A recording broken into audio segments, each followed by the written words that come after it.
বিশ্ব নবীর পথ চিরশান্তির পথ, অশান্ত বিশ্বে তুমি রহমত, এসো তাই। সর্বজন গ্রহণযোগ্য কিতাবটি হচ্ছে রিয়াদুস সালেহিন। ইমাম নববী রাহিমাহুল্লাহ তাআলা সংকলিত এই কিতাবটি জীবনের সার্বিক দিকগুলো এই কিতাবের মধ্যে আলোচিত হয়েছে। সুতরাং আমরা গ্রহণযোগ্যতার ভিত্তিতে সর্বমহলে এই হাদিসটি গ্রহণযোগ্য হাদিসের কিতাবটি, আমরা সেই কিতাব থেকে সহনশীলতা এবং মানুষের জীবনে ধীরস্থিরতা, কোমল ব্যবহার, এই বিষয়গুলো নিয়ে আমরা একটু আলোচনা করতে চাচ্ছি, আপনাদের সামনে উপস্থাপন করতে চাচ্ছি। এ প্রসঙ্গে আল্লাহ পাক রব্বুল আলামিন আমাদেরকে কী দিক নির্দেশনা দিয়েছেন, এই প্রসঙ্গে রাসূলুল্লাহ সাল্লাল্লাহু আলাইহি ওয়াসাল্লাম আমাদেরকে কী দিক নির্দেশনা দিয়েছেন, সে বিষয়গুলো এই হাদিসের এই অধ্যায়ে তুলে ধরা হয়েছে। সহনশীলতা, ধীরস্থিরতা, কোমলতা, এই প্রত্যেকটি সমার্থক শব্দ, বাংলা শব্দগুলো কিতাবে এর আরবি টার্মগুলো ব্যবহার করা হয়েছে। তো মানুষের জীবনে এই তিনটি জিনিস তার সফলতার জন্য অনেক বড় একটি মাধ্যম। সহনশীলতা যেমন দরকার, তার ধীরস্থিরতাও তেমন দরকার, তার মনের কোমলতাও তেমন দরকার। আর এই তিনটি, অর্থাৎ রাসূলুল্লাহ সাল্লাল্লাহু আলাইহি ওয়াসাল্লামের জীবনে তো অনেক গুণের সমাহার ছিল, সেই সমস্ত গুণের মধ্যে উল্লেখযোগ্য এই তিনটি গুণের সমাহারও রাসূলুল্লাহ সাল্লাল্লাহু আলাইহি ওয়াসাল্লামের চরিত্রের মধ্যে ছিল। বিধায় আল্লাহ রাসূল সাল্লাল্লাহু আলাইহি ওয়াসাল্লাম সব সময় তিনি সফল হয়েছেন। ঘোর শত্রুর সাথেও তার কোমলতা দিয়ে তিনি নিজেকে বিজয়ী করতে সক্ষম হয়েছিলেন। এ প্রসঙ্গে আল্লাহ পাক রব্বুল আলামিন আমাদেরকে কী দিক নির্দেশনা দিয়েছেন, আল্লাহ পাক রব্বুল আলামিন কোরআনে হাকিমে সূরা আলে ইমরানের মধ্যে উল্লেখ করেছেন, ওয়াল কাযিমিনাল গায়যা ওয়াল আফিনা আনিন নাস আল্লাহু ইউহিব্বুল মুহসিনিন। যারা ক্রোধ সংবরণকারী, মানুষের প্রতি ক্ষমাশীল হয়, এই সমস্ত সৎকর্মশীল যারা আছে তাদের প্রতি আল্লাহ পাক রব্বুল আলামিন এতটাই তাদের প্রতি রহম দিল হন, তাদেরকে ভালোবাসেন। অর্থাৎ কোমল হৃদয়ের মানুষ যারা হয়, যারা মানুষের প্রতি রাগ, ক্রোধ, ঘৃণা এগুলো নিয়ে থাকে না, বরং ক্ষমা করে দেয়, আল্লাহ তাদেরকে ভালোবাসেন। এরপর অন্য আয়াতে সূরা আল আরাফে আল্লাহ পাক রব্বুল আলামিন উল্লেখ করেছেন, খুদিল আফওয়া ওয়া'মুর বিল উরফ ওয়া আ'রিদ আনিল জাহিলিন।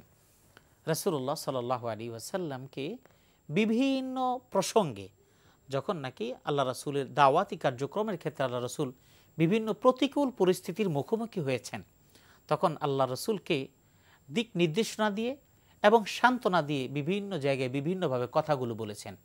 এখানে বলেছেন খুদিল আফওয়া ওয়া'মুর বিল উরফ, তুমি ক্ষমাশীলতা অবলম্বন করো, তাদের প্রতি একটু সহনশীল হয়ে যাও। আর ওয়া'মুর বিল উরফ, আর তাদেরকে সৎ কাজের নির্দেশ করো, ওয়া আ'রিদ আনিল জাহিলিন, আর তুমি মূর্খ লোকদেরকে এড়িয়ে চলো।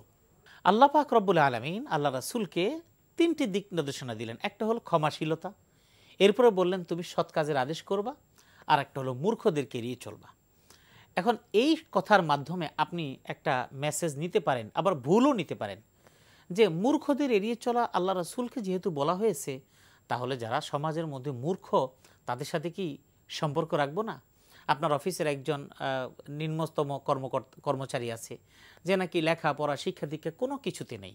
আপনার প্রতিবেশী একজন আছে একেবারেই মূর্খ, আপনার পাশে আছে একজন একেবারেই মূর্খ, তাদেরকে অ্যাভয়েড করে চলবেন না। বিষয়টা সেটা না। ও আর আনিল জাহিলিন, মূর্খদের থেকে তোমাকে ফিরিয়ে নেওয়া এবং তাদের থেকে দূরত্ব বজায় রেখে এটা চলার মানে হলো যে তাদেরকে সম্পর্ক রাখা, কিন্তু মূর্খদের সাথে কখনো আপনি কোনো তর্কে বিতর্কে কোনো কিছুতে যাবেন না। এটা কিন্তু আমাদের জন্য দিক নির্দেশনা, যে যারা একটু মূর্খ, যারা তাদের জ্ঞান বুদ্ধি স্বাভাবিক না, বিচার বিশ্লেষণ স্বাভাবিক না, তাদের সাথে আপনি যদি তর্ক করতে যান, তাহলে আপনি আসলে হেরে যাবেন এবং অপমানিত হবেন। কথা প্রসঙ্গে কথাটা বলতে হচ্ছে, যেহেতু এটা ক্ষমা, সহনশীলতার বিষয়, স্থিরতার বিষয়, সেজন্য বলছি। আলী রাদিয়াল্লাহু তাআলা আনহুর একটি কথা আছে, ইজা নাতাকা সাফিহু ফালা তুজিবহু ফাখাইরুম মিন ইজাবাতিহি সুকুতু। আলী রাদিয়াল্লাহু তাআলা আনহু বলছেন, তুমি যখন কথা বলবে তুমি সাবধান, কখনো তুমি কোনো মূর্খের সাথে কখনো তুমি তর্কে বিতর্কে লিপ্ত হও না। কারণ ইজা নাতাকা সাফি ফালা তুজিবহু, সে যখন কথা বলবে তুমি তার কথার জবাব দিও না। এটা আমাদের চারপাশে আছে। আপনি এক জায়গায় বসে আছেন, এক জায়গায় চা খাচ্ছেন, দেখা যায় রাজনৈতিক বিভিন্ন বিষয়ে কথাবার্তা শুরু হয়ে গেছে। সেখানে আপনার ওই জায়গায় তাদেরকে চিনেন না, জানেন না, অথবা চিনেন জানেন, আপনি তাদের অবস্থা বুঝে তাদের সাথে কোনো বিষয়ে তর্কে যাওয়া উচিত না। কারণ সে যেহেতু জ্ঞান গরিমা আপনার চাইতে অনেক নিচে, সে আপনার মর্যাদা বুঝবে না, কথা প্রসঙ্গে এমন একটা কথা বলে ফেলবে যেই কথার আপনি আর ফেরত নিতে পারবেন না। ফাখাইরুম মিন ইজাবাতিহি সুকুত, মূর্খদের কথার জবাব দেওয়ার চাইতে চুপ থাকাটা অনেক বেটার।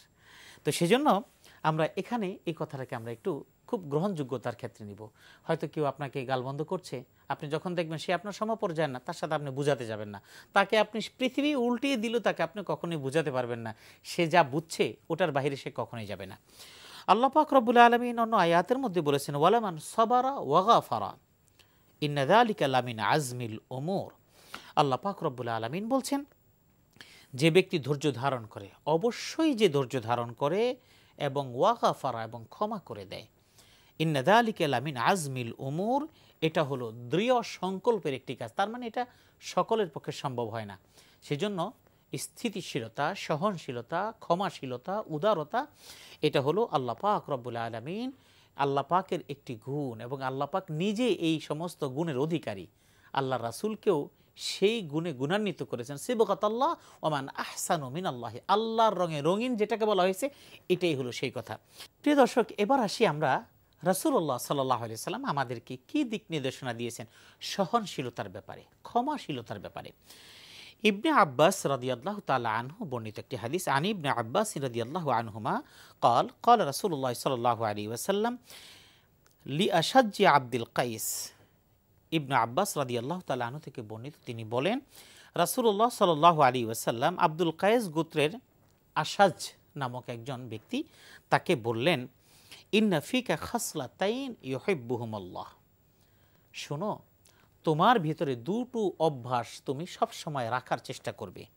কারণ এমন দুটি গুণ, এমন দুটো অভ্যাস রয়েছে, এই দুটি গুণ যদি তোমার ভিতরে থাকে তাহলে ইউহিব্বুহুমুল্লাহ, ইউহিব্বুহুমুল্লাহ, আল্লাহ পাক রব্বুল আলামিন তখন এটাকে পছন্দ করেন, এই দুটো অভ্যাসকেও পছন্দ করেন। আর এই অভ্যাসটা যখন একজন মানুষের মধ্যে থাকবে, আল্লাহ পাক সেই মানুষটাকেও পছন্দ করবেন। সেই দুটো অভ্যাস কি? আল হিলম ওয়াল আনাতু। এটা মুসলিমের বর্ণনা, রাওয়াহু মুসলিম, ইমাম মুসলিম হাদিসটি সংকলন করেছেন। আল্লাহ রাসূল সাল্লাল্লাহু আলাইহি ওয়াসাল্লাম বলেছেন, সেই দুটি গুণ কি? একটা হলো সহনশীলতা, অর্থাৎ ধৈর্য ধরা, সহন মানে সহ্য করার সেই ক্ষমতাটা। আপনাকে অনেকে অনেক কথা বলছে, সেটাকে ধারণ করে নেওয়ার ক্ষমতা, এটা আসলে কঠিন। এটা খুবই কঠিন যে একটা মানুষকে মানুষ বলে যাবে আর সে সহ্য করে যাবে। তবে যারাই সমাজের মধ্যে সহ্য করার ক্ষমতা রাখে তারা বিজয়ী হয়। আরেকটা হলো ধীরস্থিরতা, সব কাজে কোনো তাড়াহুড়া নেই। আর তাড়াহুড়া করতে গেলে মানুষ ভুল করে, ক্ষতিগ্রস্ত হয়। আমি আপনাকে সংক্ষেপে যদি বলি, যেমন আমরা কর্মক্ষেত্রে বের হই, কোথাও ট্যুরে বের হই, যেমন পর্যাপ্ত সময় আছে, আমি ঘুমিয়ে আছি, আমি চিন্তা করতেছি এখনও বের হতে আরও আধা ঘন্টা বা 1 ঘন্টা বাকি, আমি আবার একটু ঘুমিয়ে নিই অথবা অন্য কাজে।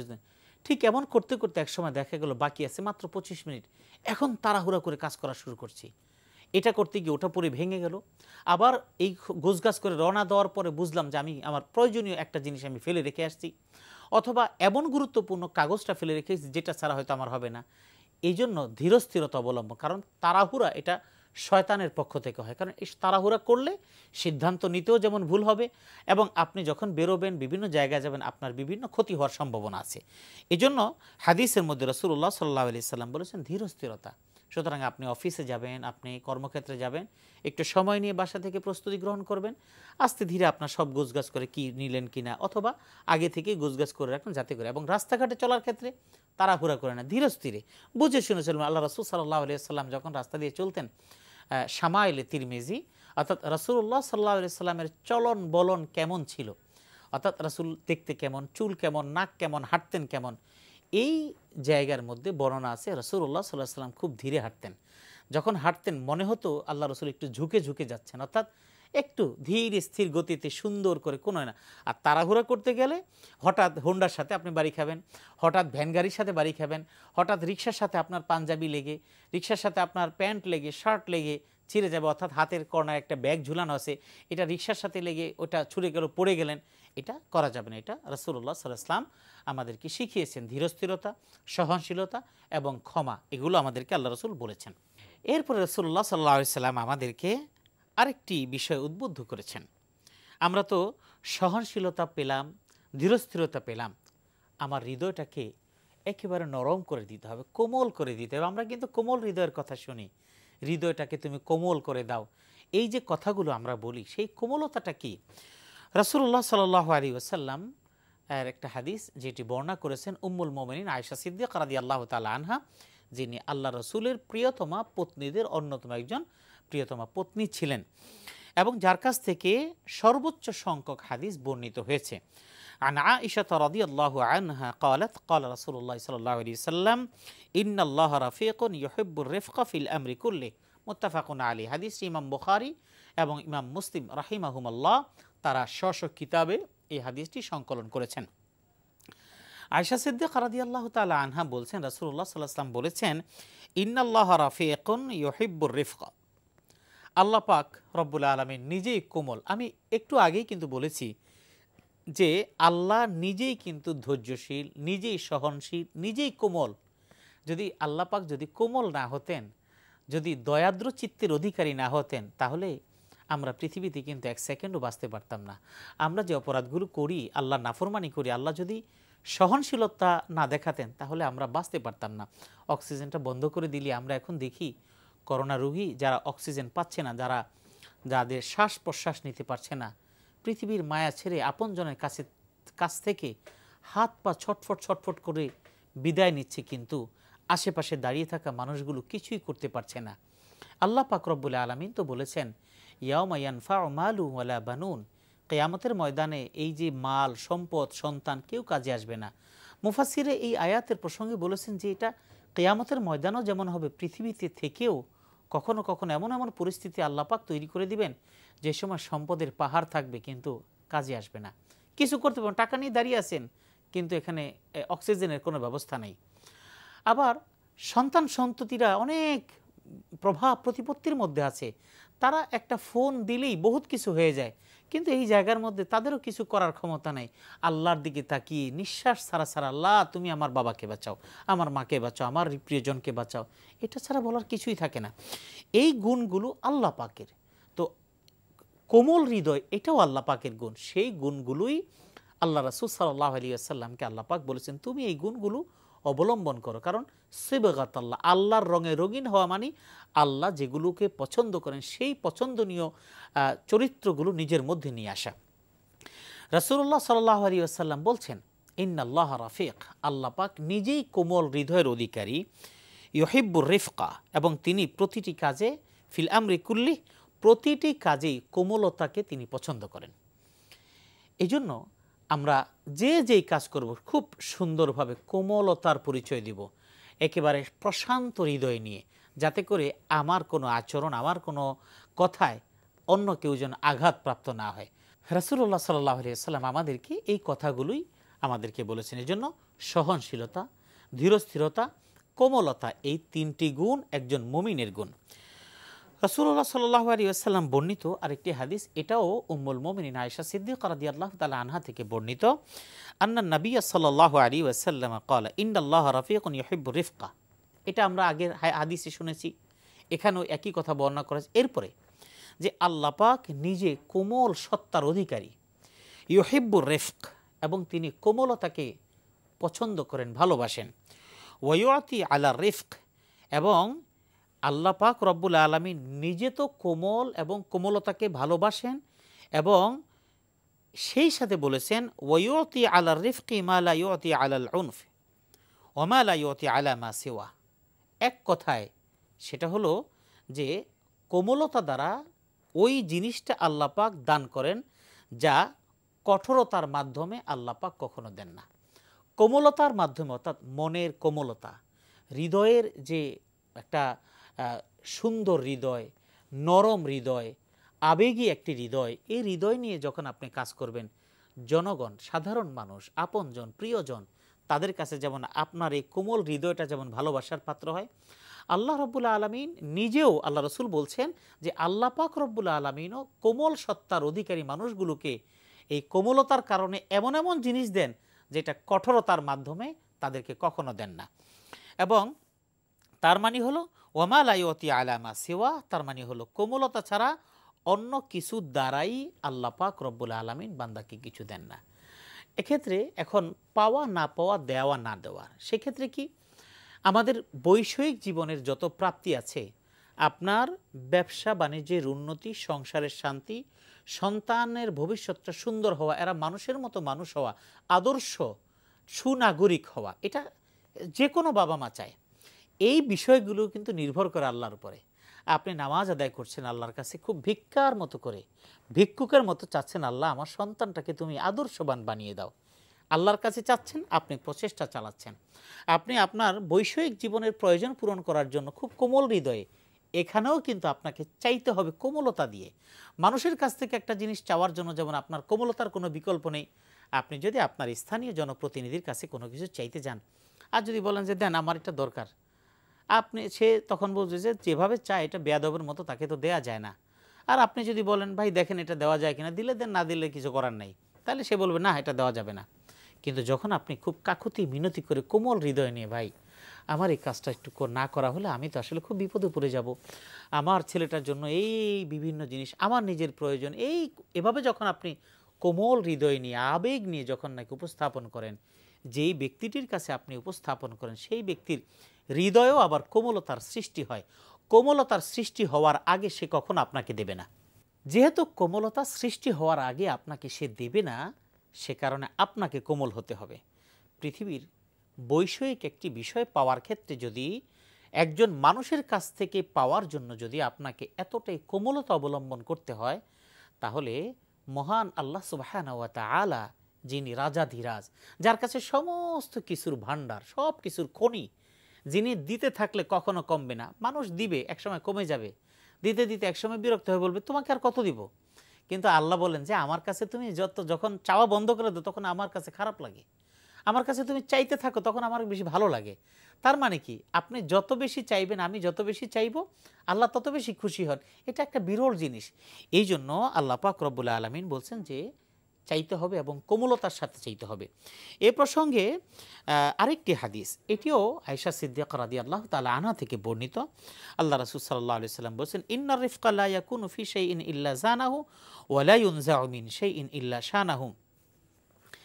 এই কোমলতার মাধ্যমে আপনি আদায় করেন, কিন্তু এটা শুধু আদায় করার জন্য না, এটার একটা বাহ্যিক সৌন্দর্যতা আছে। সেটা কি?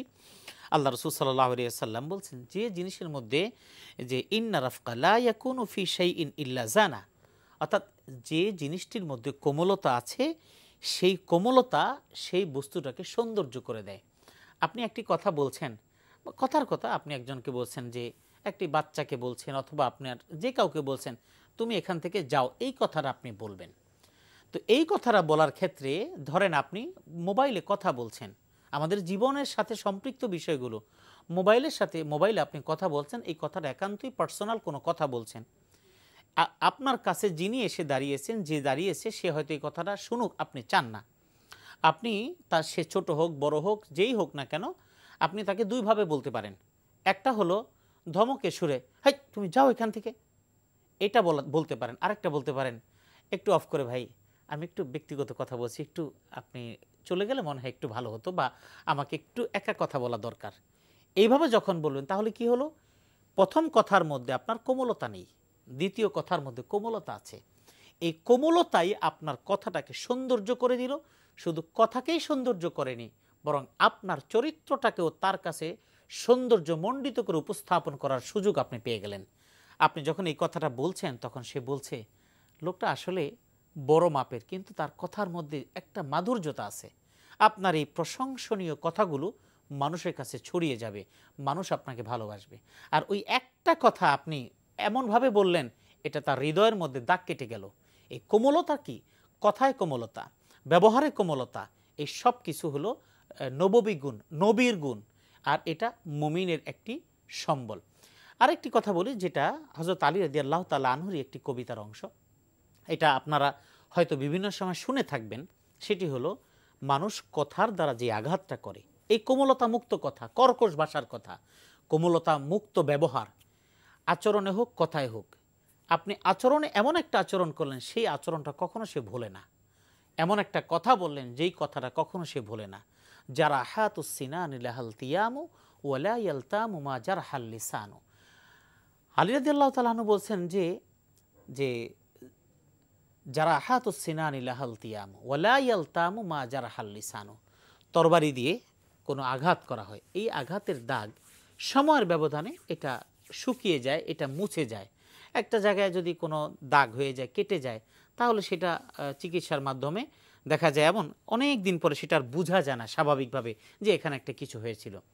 ওয়ালা ইয়ালতামু মা জারহাল লিসানু, কিন্তু কথা দিয়ে একটা কথা বলেছে, 40 বছর পরে বলে, ভাই এই লোকটার সাথে আমি কি কথা বলবো, আমাকে এরকম একটা কথা সে বলেছিল যেটা আমি কখনো ভুলতে পারছি না। অথবা বলে যে সে আমার সাথে যেই দুর্ব্যবহারটা করেছিল, ভাই আমি কোনোভাবেই সেটা আমি ভুলতে পারছি না। এই যে ব্যবহারে কোমলতা, কথায় কোমলতা, এটা না থাকা আপনার সৌন্দর্যটাকে নষ্ট করে দিল। আল্লাহ রসুল সেটাই বলেছেন যে কোমলতা মানুষের কথা, আচরণ সব কিছুকে সৌন্দর্যতাকে বাড়িয়ে দেয়। এজন্য আমার কথা, আমার আচরণ সব কিছুর মধ্যে কোমলতা যেমন দরকার, আমার সব কিছুর মধ্যে ধীরস্থিরতা দরকার, আমার সব কিছুর মধ্যে সহনশীলতা দরকার। এ প্রসঙ্গে রাসূলুল্লাহ সাল্লাল্লাহু আলাইহি ওয়াসাল্লাম সবসময় একটি কথা বলতেন, এটা বলেই আমরা আজকের মতো বিদায় নেব। সেটা হলো, ইয়াসসিরু ওয়ালা তুআসসিরু ওয়াবাশশিরু ওয়ালা তুনাফফিরু, মুত্তাফাকুন আলাইহি। এটি হলো ইমাম বুখারী এবং মুসলিম হাদিসটি বর্ণনা করেছেন, আনাস রাদিয়াল্লাহু তাআলা আনহু থেকে বর্ণিত। সেটা হলো, তোমরা সব সময় সহজ নীতি অবলম্বন করবা এবং আচরণও সহজভাবে করবে, আর কোনো ক্ষেত্রে কঠোর নীতি অবলম্বন করবে না, এবং মানুষকে সুসংবাদ শোনাতে থাকবে, পরস্পরের ঘৃণা এবং বিদ্বেষ এটা ছড়িয়ে দেবে না। কত সুন্দর কথা! তার মানে হলো সহনশীলতা, কোমলতা, ধীরস্থিরতা এবং উদারতা, এই সব কিছু হলো একজন মুমিনের সবচাইতে বড় হাতিয়ার এবং অস্ত্র। প্রিয় দর্শক, আমরা এতক্ষণ আলোচনা শুনলাম রিয়াদুস সালেহিন থেকে। আমরা বিনয়ের সাথে অনুরোধ করব, রিয়াদুস সালেহিন এখন সব জায়গায় পাওয়া যায়। আপনার এই কিতাবটা যদি আপনাদের বাসায় রাখেন, তাহলে আপনার সন্তান, আপনি সহ যখন যার একটু সময় হলো একটু খুলে, যে কোনো জীবন ঘনিষ্ঠ বিষয়গুলো এখানে উল্লেখ করা আছে, আপনারা খুলে খুলে একটা দুইটা হাদিস যদি পড়ে আপনার আমার জীবনটাকে যদি পরিবর্তন করতে পারি, তাহলে এতে আমরা উপকৃত হব এবং আল্লাহর কাছে আমরা সন্তুষ্টি অর্জন করতে পারবো।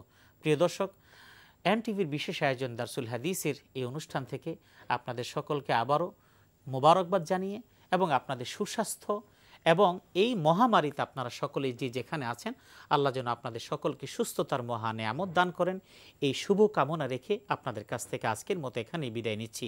আসসালামু আলাইকুম ওয়া রাহমাতুল্লাহি ওয়া বারাকাতুহু। বিশ্ব নবীর পথ চিরশান্তির পথ, অশান্ত বিশ্বে তুমি